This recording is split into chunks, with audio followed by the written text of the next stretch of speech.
Antes de darle la palabra a nuestro primer invitado, que es el abogado Luis Herrera, ex jefe del Gabinete de Asesores del Ministerio del Interior, quiero hacer saber que la justicia, a través del segundo juzgado especializado en lo constitucional, ha admitido un habeas corpus presentado por la defensa de Jennifer Paredes para anular la prisión preventiva que se le ha impuesto. De manera que está admitido este habeas corpus. Veremos una vez que sean abordados el fondo qué es lo que la justicia contesta. Ahora sí, saludamos a nuestro primer invitado, señor Luis Herrera. Muchas gracias por estar acá. Usted es un abogado con experiencia en el Estado, con experiencia en el sector privado, porque ha trabajado en ESAN largo tiempo, sí, pero aceptó la invitación del exministro Mariano González de ser jefe del Gabinete de Asesores y permaneció junto a él durante 15 días. Es correcto, sí, porque lo más importante en temas de gestión pública es llevar adelante la gestión. No quedarse simplemente en el discurso o escribir políticas no ayuda mucho si no hay una acción clara dentro de la administración pública para implementarlas, ¿no? Usted regresaba al Estado, a donde había trabajado, sobre todo en el Ministerio de Defensa. Ministerio de Defensa. ¿No? ¿Cómo encontró en el Ministerio del Interior cuando recién llegaron? Lo que pasa es que en general lo que podemos decir es que en la última década había un fracaso de la política nacional de modernización de la gestión pública. O sea, en general la administración pública en el Perú es ineficiente en brindar los servicios públicos. Y específicamente cuando llegamos al interior, ¿qué es lo que encontramos? Una pérdida total de conocimiento organizacional. ¿Y por qué? Yo relevé a funcionarios que tenían 1 mes y medio en el puesto, que a su vez habían relevado a otros funcionarios que tenían 2 meses en el puesto. Y así sucesivamente en el último año. ¿Y a usted lo relevaron al cabo de 15 días? Al cabo de 15 días. Claro, la diferencia fue quizás que al momento que nosotros relevamos, a nosotros no nos entregaron ningún documento. No, hubo una mala transferencia. Fue una transferencia como simples de las que son los formatos que se cumplen en llenar, pero no había pues un plan de trabajo en forma, ¿no? Nosotros le presentamos al ministro Huerta cuando dejamos la gestión un informe de gestión consolidando el plan de trabajo que el ministro había sustentado tanto en el gabinete como en el Congreso de la República. Y por esa razón usted tuvo que rectificar al primer ministro Aníbal Torres, que afirmó que Mariano González había sido retirado del gabinete porque no tenía un plan de acción, no lo había presentado. Por supuesto, porque eso fue una mentira en todos sus extremos y hay que decirlo de esta manera. En segundo lugar, lo hicimos para defender primero la gestión del ministro, que había dado indicaciones claras a ese respecto, y segundo al equipo de trabajo, conformado por profesionales todos de primer nivel y que obviamente tenemos un prestigio que proteger, y lo que decía pues el ministro era completamente falso. Lo que sucede es que, lo que decía en ese momento, el primer ministro no sabía distinguir lo que era un resumen de un plan y lo que es un plan de acción de corto, mediano y largo plazo, ¿no? Entonces ahora lo vemos cuando han salido a decir, tratar de justificar lo mismo con la salida del excomandante general de la policía, el general Vera Llerena, ¿no? De que no ha habido logros. Entonces yo no entiendo, por ejemplo, qué es lo que hoy día el ministro Huerta considera como logros, porque él, si debiera seguir una vía eficiente de gestión, debería mostrar el plan que dice que tiene. Ahora, cuando usted entra en funciones como jefe del Gabinete de Asesores, que es un cargo de la más alta importancia administrativa, se da cuenta de que hay una necesidad urgente de tener resultados en la lucha contra la delincuencia, pero emblemáticamente capturar a los prófugos de alto perfil, sobre todo el exministro Silva. Es un objetivo central. Por supuesto, porque cuando uno llega a la gestión, ¿qué es lo que inmediatamente tiene que tomar? Control, alcance y control de toda la organización. Y el Ministerio de Interior no solamente es el ministerio propiamente dicho, sino también la Policía Nacional. Y los objetivos en ese momento institucionales, nacionales, es llevar adelante la captura, porque eso es lo que le va a dar tranquilidad social al país, ¿no? Entonces, por eso es que el ministro toma las acciones y decisiones de hacer los cambios a nivel de inteligencia, a nivel de la conformación de los equipos operativos, obviamente en coordinación también con el Ministerio Público, y se realizaron las acciones de designar esos equipos que hasta hoy siguen trabajando y que vemos que están siendo pues asediados por la acción del gobierno. Vamos a hablar de eso, pero antes yo quisiera hablar.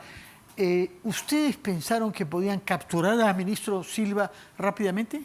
Creo que siempre el esfuerzo ha sido ese, ¿no? De parte de la gestión del ministro González. Sin embargo, los temas operativos de captura propios de la policía se basan esencialmente en un tema de inteligencia. Sí. Y el tema de inteligencia tiene una característica, el compartimentaje de la información y la confianza. Mientras menos personas sepan, mejor. Correcto. Como decía Franklin, un secreto bien guardado solamente es conocido por 3 personas, de los cuales 2 estén muertos. Lo que sucede ¿Es es que, verdad claro, eso? ¿Verdad? por supuesto, cuando uno llega a hacer una captura a un lugar y al que van a capturar se ha retirado hace una hora, bueno, puede ser un error. Pero cuando ya pasa 2 o pasa 3 veces, entonces uno debe presumir que tiene filtración de información. Ya. Y es por eso que no pudieron capturar ustedes a Silva, que hubiera cambiado toda la coyuntura, ¿no? Si capturaban al exministro. Claro, todo el esfuerzo siempre ha estado ahí. Ya. ¿Fue saboteado? Como digo, cuando ya pasan más de 2 o 3 cosas que impiden una captura, uno tiene que pensar de que tiene una fuga de...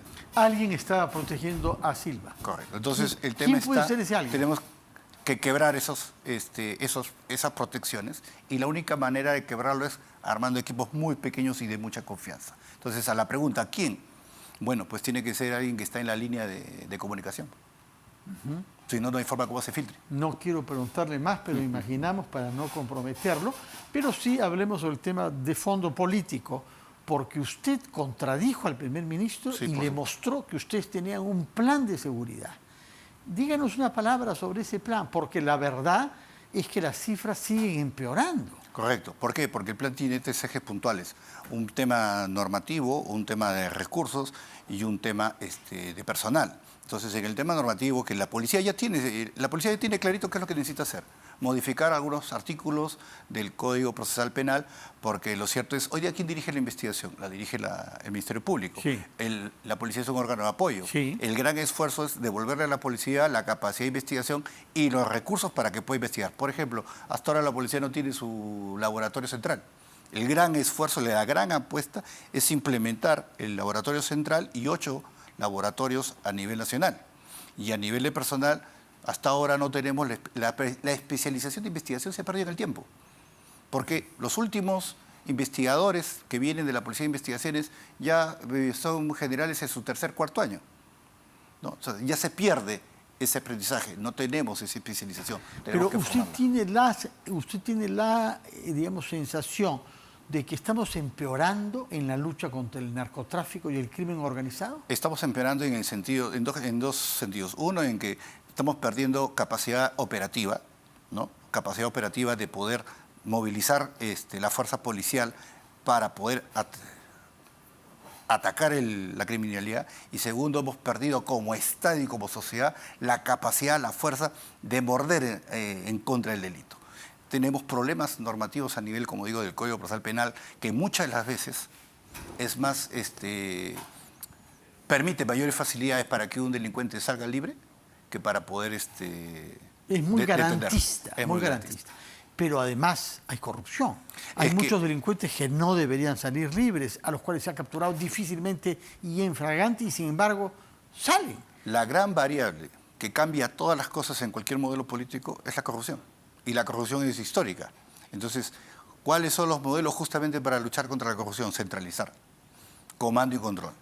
Cuando nosotros desagregamos la toma de decisiones en diversos niveles, entonces se pierde la capacidad de controlar. De acuerdo. Ahora bien, regresemos a sus relaciones con el primer ministro y con el presidente Castillo. ¿Tuvo que ver directamente usted con el presidente o solo a través de su ministro Mariano González? No, mi rol en este caso es un rol de gestión, ¿no? El rol político le corresponde al ministro y esa es la línea. La gran obra que hicieron ustedes y que ha quedado, por lo menos hasta ahora, aunque el ministro desde que salió nos dijo aquí en RPP el día siguiente de su partida, que había que proteger al equipo de investigadores integrado por oficiales de élite de la Policía Nacional, de 4 servicios diferentes y coordinado por el coronel Harvey Colchado.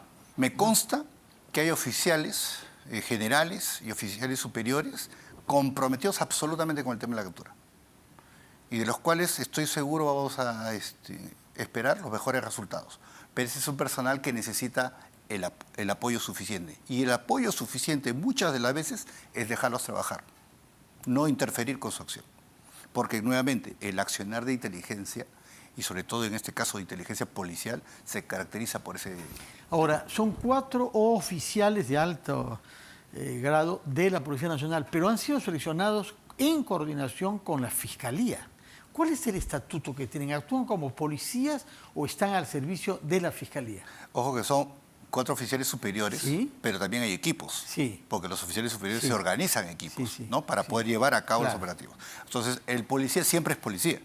El policía, en este caso, está adscrito a una unidad de investigación específica que coordina con la Fiscalía la investigación de este caso. Pero en este caso la Fiscalía solicitó que fueran estos 4 oficiales. Claro, justamente ahí viene el tema, confianza. O sea, el Ministerio Público o la fiscal que fue designada, la doctora Barreto, seguramente por sus experiencias de trabajo anteriores, Sí. tiene cierto grado de confianza con un determinado grupo de oficiales y los coordina para que ellos sean designados. El ministro, en coordinación con el comandante general de la policía, se hace la designación, porque, o sea, evidentemente, ese tipo de movimientos no se hacen sin conocimiento del comando policial. Claro que sí. Ahora, la pregunta es, ¿se quiere echar? El presidente de la República no ha dudado en enviar un oficio firmado por él y por su abogado Eduardo Pachas, pidiendo al inspector general de la época, que entre tanto, unos días después, se ha vuelto comandante general de la policía, pidiéndole que sancione y expulse de la policía al señor Colchado. Al hacerlo, si esto se hiciera, no solamente se está perjudicando a la policía, sino a la Fiscalía. Sí, yo he denominado eso, esto es un golpe de Estado contra el Poder Judicial. contra el Poder Judicial. ¿Por qué? Porque el argumento que están señalando en el escrito señala que el coronel Colchado estaría en curso en la comisión de haber participado en una actividad política. Sí. Entonces, si la Inspectoría de la Policía le diese trámite, o sea, le diese la razón a esa petición, en el fondo estaríamos diciendo entonces que la intervención del Ministerio Público con mandato del Poder Judicial hacia una actividad política. Entonces, eso en la práctica es un golpe de Estado, ¿no?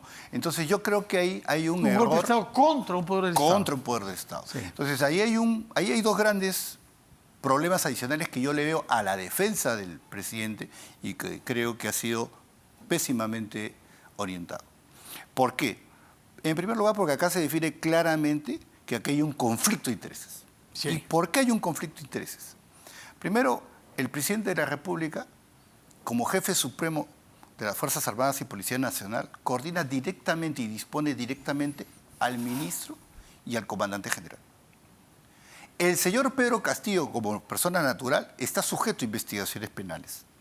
Entonces, si nosotros vemos la notificación que ha recibido el coronel Colchado para apersonarse a este procedimiento, que todavía no es un procedimiento administrativo disciplinario, ¿no? La primera etapa del procedimiento son acciones previas de investigación que tiene que hacer la policía en 30 días para determinar si apertura o no apertura el procedimiento disciplinario.